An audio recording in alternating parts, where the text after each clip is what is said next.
ម្សិលមិញខ្ញុំបានចេញវីដេអូសុំពូម៉ាងោលធ្វើ BA គាត់ចឹងណាអ្នកគ្នាឥឡូវគឺថាគាត់បានឃើញវីដេអូខ្ញុំហើយតើឥឡូវទៅមើលគាត់ឆ្លើយតបទាំងអស់គ្នាថ្ងៃនេះអូនម៉ានីតូដែលគេឲ្យរហស្សនាមថាផ្ទះបកាច់ញ៉ាំគ្នាបាទគាត់បានសុំខ្ញុំធ្វើ BA តើអ្នកគ្នាគិតយ៉ាងម៉េចដែរឲ្យខ្ញុំយកគាត់អត់ចឹងណាប៉ុន្តែអូននឹងគឺថាឌឺខ្ញុំខ្លាំងមែនតើអ្នកគ្នាបាទយកអារូបខ្ញុំក្បាលតងោលហ្នឹងទៅប្រៀបធៀបជាមួយអា Hero Pakito អ្នកគ្នាដឹងមែនតើអញ្ចឹងវីដេអូនេះបើសិនជាអូនឯងចង់ធ្វើ BA បងតើតាណៃលេខកសុំឈ្នះបងមិនបងឲ្យចូលអញ្ចឹងវីដេអូនេះផ្ដាំផ្ញើទៅអាអូនផ្ទះបកាច់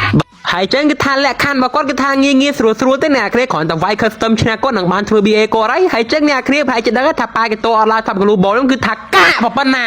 ហើយចឹងថ្ងៃនេះដែរយើងមកផ្ទះពូម៉ាឲ្យបកាច់ដើម្បីខ្លាចជា BA របស់គាត់ចឹងណាហើយ Hero គឺថាយើងគាត់លេងឈូយើងលេងប៉ាកេតូចឹងណាអូបងបាច់ខំសញ្ញាញ Over Collector ទេខ្ញុំមានញ័រគូតជាមួយទេអត់ចិត្តម៉ែដឹងខ្ញុំចំណែនអត់ហើយចឹងដើមខែថ្មី Skin Starlight ថ្មីជាមួយនឹង Skin Collector ចេញថ្មីគឺបានចូលមកដល់ហើយគ្នាយើងហើយចឹងបើសិនគ្នាយើងណាចង់ដាក់យក Skin ទាំងអស់ហ្នឹងអ្នកគ្នាដាក់បាននៅខាង website ពួកយើងណាដែលមានឈ្មោះថា Puma KX ដែល link website ខ្ញុំដាក់នៅខាងខើbio TikTok នេះមើលអត់តនឹងអីអត់តនឹងអីហ្នឹងលោឈាមនៅក្នុង thread ដែរហ្នឹង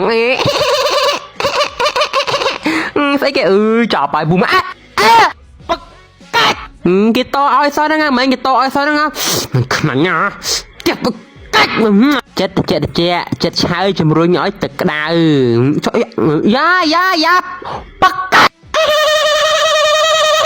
ចង់ប្រាប់ថាគីឡូសាហាវសោះឈាមម៉ាទីក៏អត់ខ្លាចដែរចូលមកពូចូលមកពូអត់ចេះបកាច់ចាញ់ជាពូម៉ាឈ្នះជាខ្ញុំចិត្តតិចផ្ទះប្រកាច់ណាខន្តីញោមខន្តីផ្ទះប្រកាច់បកាច់អើយប្រតាខន្តីញោមខន្តី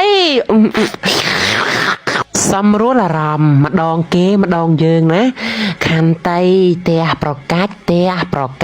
ត្រូវទន្ទិញពាក្យថាងើបមកវិញគឺផ្ទះប្រកាច់ចុយម្រែបានអើយឆាតលួងគាត់សិន BA គេផ្សេងចូលស្រួលទៅពេលខ្ញុំសិតដាក់លក្ខខណ្ឌវាយមួយស្មៅមកពីដៀលគាត់ពេកឥឡូវដាក់មកនេះបងឯងថែបខ្ញុំណាអីយ៉ាឈប់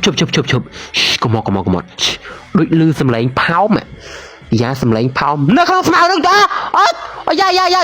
ផ្ទះប្រកាច់បាយបងជូនពើឲ្យបងឆាប់ដោះសក់វិញណាបាយ